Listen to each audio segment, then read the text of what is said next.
Hey everybody, I hope you've been enjoying all the videos I've been doing for the Midwest Gaming Classic 2015, and this is my final video on the coverage of that event, and this is my pickups video for Midwest Gaming Classic. You know, this was probably the year that I attacked my wish list the most this year. In previous years, I've always been looking for complete and box games, kind of replacing my loose games to get box games, and I've got a pretty good complete and box collection now, but I kind of came to the conclusion, I was like, you know what, it just feels kind of stupid buying doubles of stuff, even if it is in a cardboard box and it's got a manual. So now I'll only grab games that are complete in box if I have it that means something special to me. So, you know, I buy them loose, I buy them complete in box, or whatever, but this year I really wanted to attack games that I just did not have. Maybe I rented them in the past, or I've always really wanted them. Maybe I've played them via emulation, but I wanted a physical copy of it. So that was my quest, and I did pretty well for myself. And let's start right from the get-go here, and this is a copy of The Lost Vikings. This is a complete in-box copy, though the manual is pretty rough, and he actually took off about $10 on the whole set for me just because of that. But it's a fun game. I remember playing this with my little brother. It's a side-scrolling platformer puzzle, and you can play up to 2 players cooperatively, and it's pretty fun. And looking around, I didn't see too many loose copies of this game, and when I did, they were pretty up there price-wise with what I found here for the complete and boxed one. So I went for this one, got a few bucks off it, and happy to have it. This was a major one on my wish list. Now, speaking of The Lost Vikings, there was a sequel that was released for this game, and that was The Lost Vikings 2. Now, I've seen this on PlayStation, but I've never seen it on the Super Nintendo, and I was kind of shocked when I was looking online about all the Lost Vikings stuff and saw that there was a sequel put out on the Super Nintendo. So I've never played this before, and I figured, hey, I just picked up the first Lost Vikings, might as well grab the second one. So this was kind of an addition to the wish list. Game Center CX fans will recognize this one, and this is Layla. This is a side-scrolling action platformer game that was featured on Game Center CX, and it's pretty interesting. It's got all these different routes that you can take to get to the proper area, the proper stages, and I think, if I remember correctly, there's equipment you also have to grab in the previous stages, and if you don't, you can't really progress. But I remember Reno having a hell of a time playing this game, but it looked pretty fun, it looks kind of cool, and I figured I'd pick it up.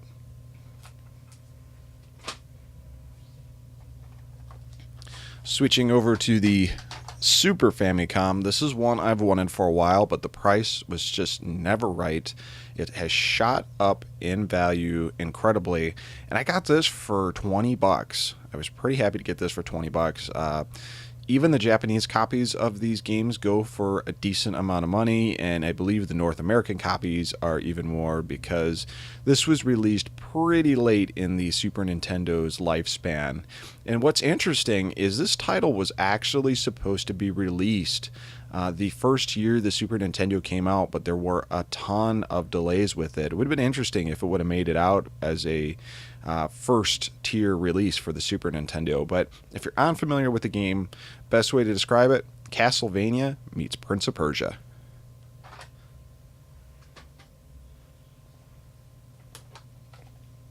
Now this I was very excited to pick up.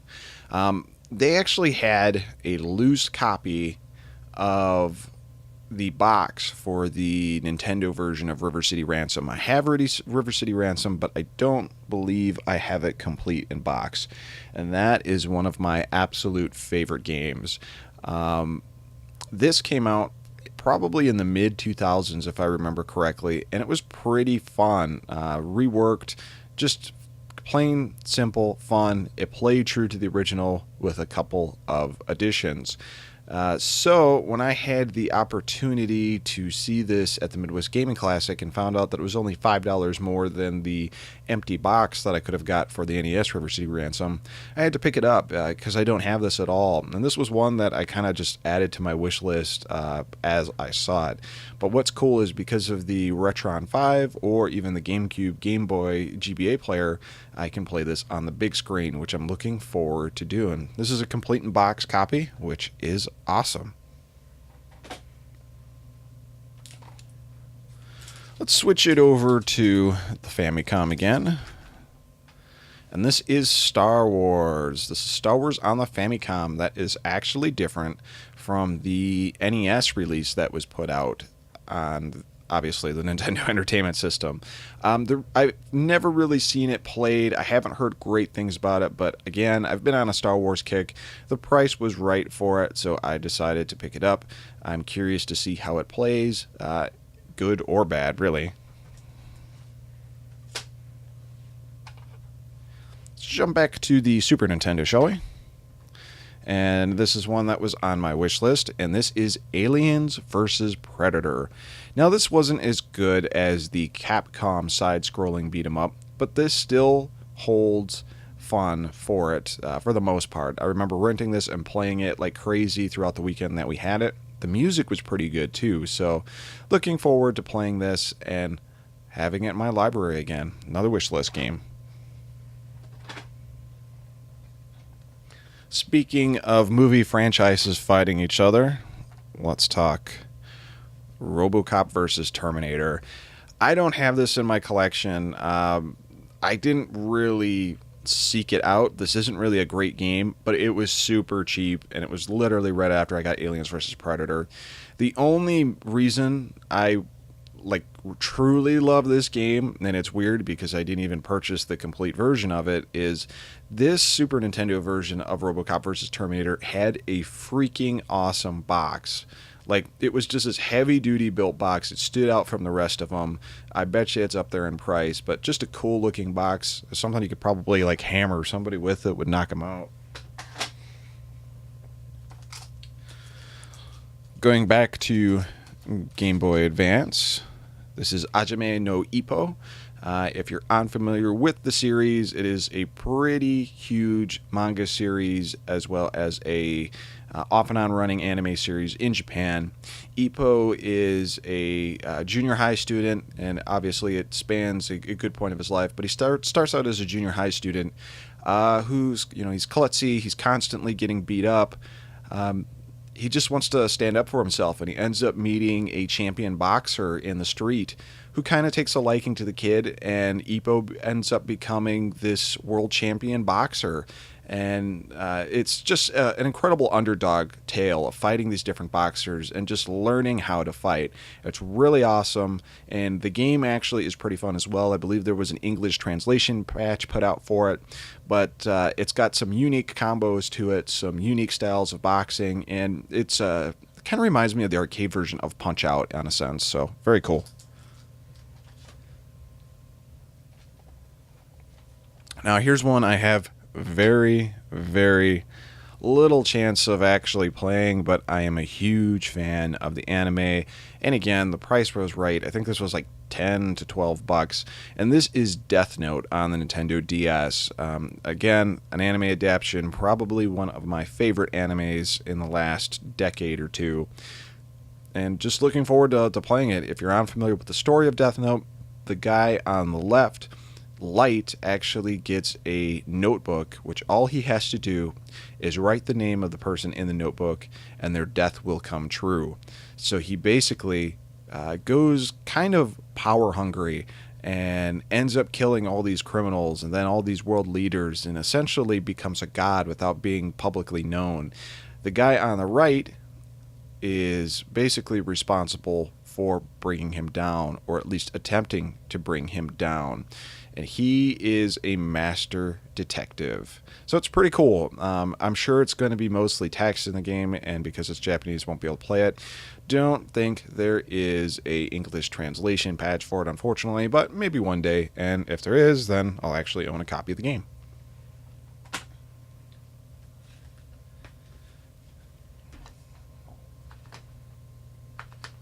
Snake. Snake. Stay there, Snake. All right, we'll just hold this. So again, I've been trying to stay away from grabbing games that I have loose and getting them complete in box. But in this case, I love Snake's Revenge. I know there's not a lot of fanfare for this game, but I had fun playing it when I realized that it was an actual sequel to Metal Gear on the NES. And I got this for Christmas, and I played the crap out of it. But again, it's just one of those things. The manual disappeared, and the game disappeared, unfortunately. So I was happy to pick this up. It's complete. It's got all the inserts and everything. Very happy to have it. Jumping over to the Super Nintendo again. This is Robotrack, another great RPG from Enix. This is an interesting little RPG where you're kind of an inventor, scientist, and you're building different robots, and you can combine different parts. This, again, came out pretty late in the Super NES's life cycle and didn't receive a lot of fanfare, but it looked cool to me. I played it briefly via emulation, and it's just, you know, it's a complete in-box RPG, hard to stay away from for me, so I had to pick it up. Going back to the NES here, this is Star Wars, the NES version of it. I think this plays better than The Empire Strikes Back on the NES, in my opinion. The Empire Strikes Back is a humongous turd on the Nintendo. It's just a bad game overall, bad Star Wars game in general. I've played this before. It's not terrific, but it's not terrible either. So be interested in playing this again and seeing if I can beat it, because I don't think I got past the Death Star level when I originally played it.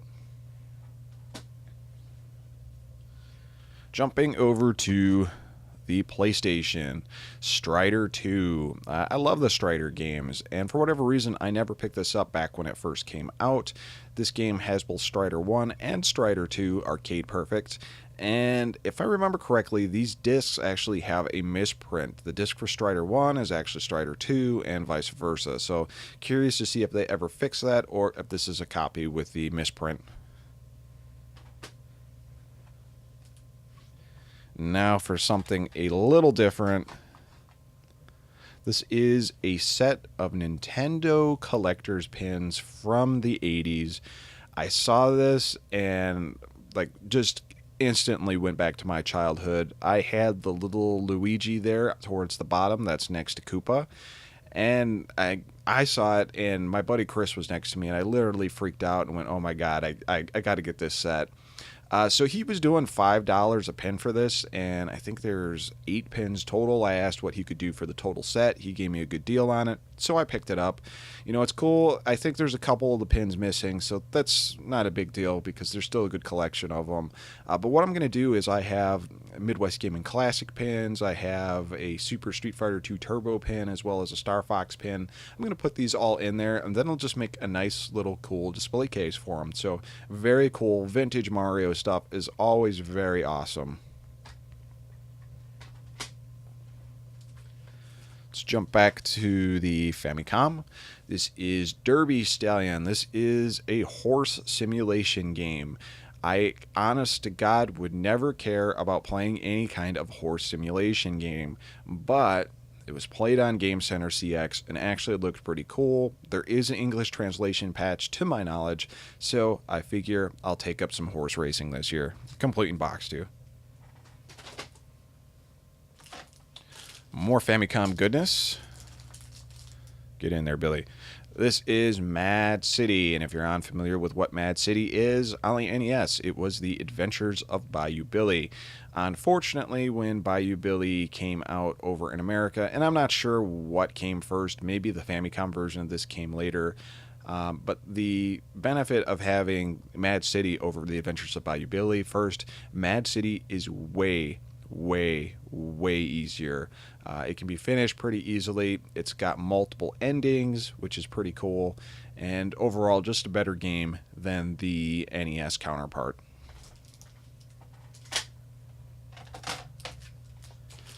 More Famicom. This is Maniac Mansion on the Famicom, and this is one that'll be coming up on an Import Bootcamp at some point. I don't remember what the upload date is for that particular episode, but this is way different. from the NES version.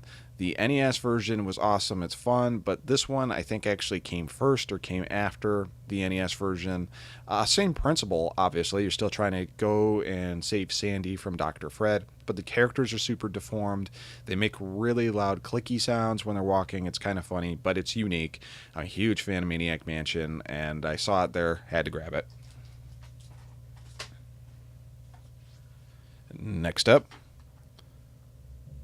the Comba Tribes on the Super NES. I've never played this before, and people have always said good things about it. Always a big fan of Technos anyway, so. On the Super Famicom, this was a big wishlist game, and that is Sonic Blast Man 2. I have the first Sonic Blast Man on the Super Nintendo complete in box. Was looking for a decent copy of it to get on the internet, have never found one. This was the only copy of Sonic Blast Man 2 I've seen at the show, period. I don't think I've ever seen SB2 on, or SBM2 on the Super Nintendo at the show, and I figured I better not miss the opportunity to pick this up, so I grabbed it.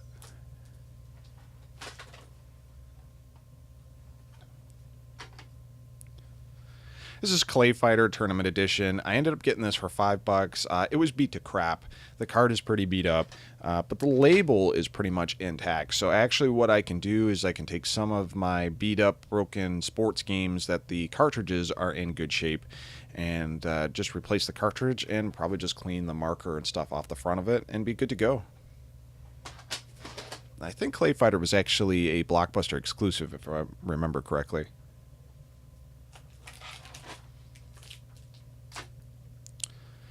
This is Psycho Dream, and this is on the Super Famicom. It never made it over here to America, unfortunately, but it was supposed to. It plays a lot like King of Demons and Castlevania, and I actually have this on an episode of Import Bootcamp as well coming up. And it's a fun game. It's different, a little hard, but very, very fun. So I had to get a copy of it and pick it up.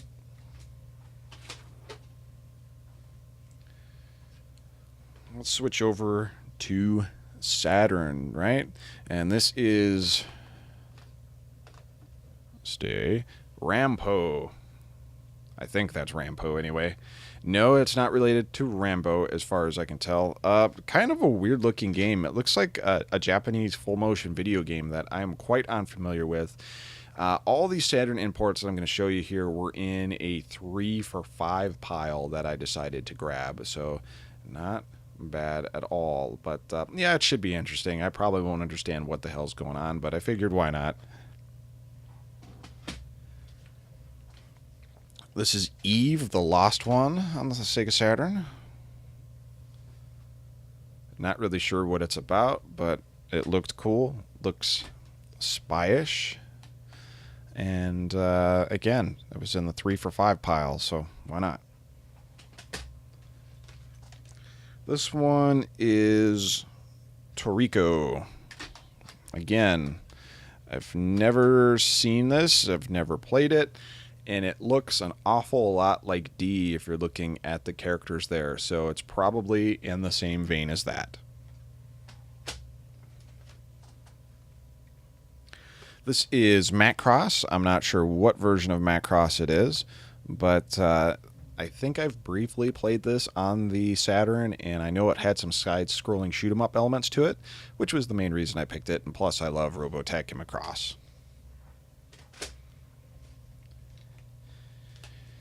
Neon Genesis Evangelion Second Impression. I don't know much about these. I think this is a dating sim, actually. There's not really much action or anything, if I am correct, so I probably won't be able to play it very well, but it might make for an interesting import bootcamp.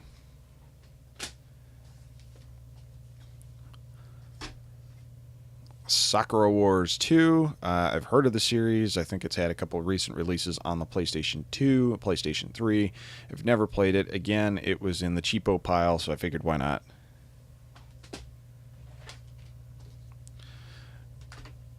This is Virus from Hudson, and it looks like a Resident Evil style clone if I am gathering correctly, so should be interesting. Let's jump over to the Sega CD, and this is Heart of the Alien, otherwise known as Out of This World 1 and 2, or Another World for certain people in the UK and other regions. Great fun side-scrolling game in the same vein as Flashback. Really fun. Looking forward to finally playing the second one, though I hear it's not fantastic. I hear this is a good version of Out of This World. Yep, we're not done yet.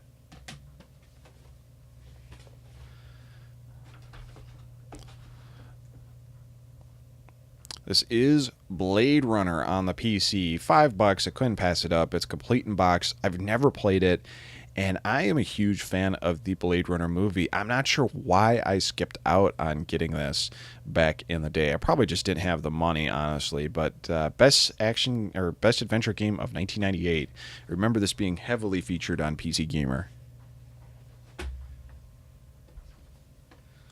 Back to PC. Sam and Max Hit the Road, the CD-ROM version. I love these LucasArts big box games, and man, did I play the crap out of these in the 90s with a buddy of mine.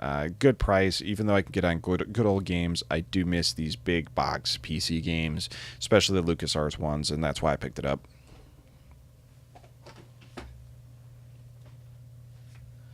Switching over to strategy guides. This is the Nintendo Player's Guide to Final Fantasy III, otherwise known as Final Fantasy VI. I wish I would have picked this up back in the day when I had my copy of Final Fantasy III, but I did not.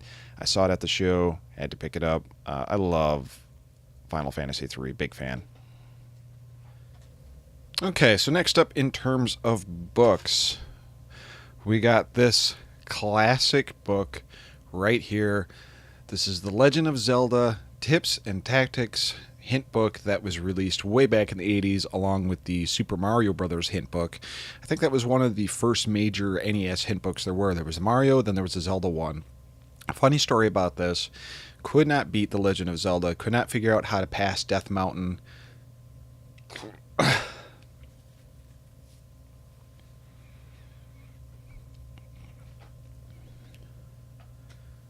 So next up here we have The Legend of Zelda Tips and Tactics. So next up we have The Legend of Zelda hint book. This was probably the second hint book they put out for the Nintendo Entertainment System. And funny story about this, I could not beat The Legend of Zelda when I was a kid. I could not figure out a couple key components to actually beat the game. So I asked my parents if we could get this book. You could fill out the little card in the back of Nintendo Power and send a check, and they would send this out to you. So it would take like 4 to 6 weeks to get this stuff. But an envelope arrived with my father's name on it. He's also a Michael. And my mom thought it was for him, wondering what it was, and put it on his dresser. Well, my dad didn't bother to check what it was for like 2-3 days. And imagine my surprise and how a little angry I was when he popped it open and I found out that he had this instruction booklet, this hint guide, sitting on top of his dresser for like the last couple days. But regardless, I dove into the book. I thought it was really cool and figured out how to finally finish The Legend of Zelda. Now, I don't know what happened to this. It disappeared like a lot of other things, but they had it at the show. And for just the sake of nostalgia alone, I picked it up. Really happy to have this. Very cool. Now this has actually been featured on the Windy Gaming site for a while. And I've always been playing with picking it up, and I end up not picking it up. But I did this time, and that is 2 Squaresoft pamphlets for the Tokyo Game Show. And this is 1998 of Autumn. So it features some really cool stuff in there, some cool artwork.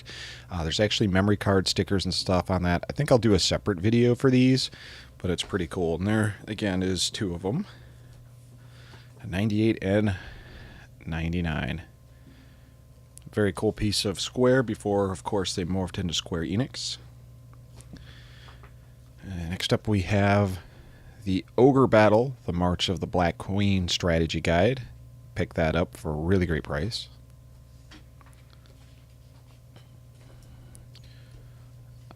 And the the Bushido Break.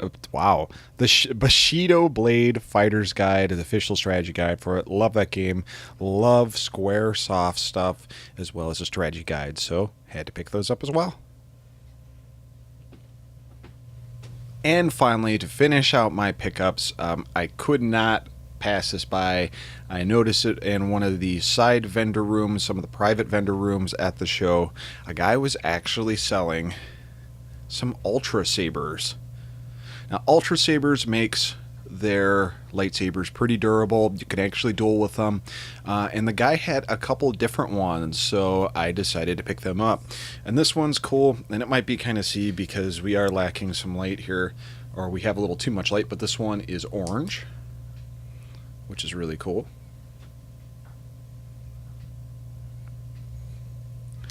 Then I have this one here. I got this one, which has a nice light handle. I think this is the Menace handle, and that is good old green.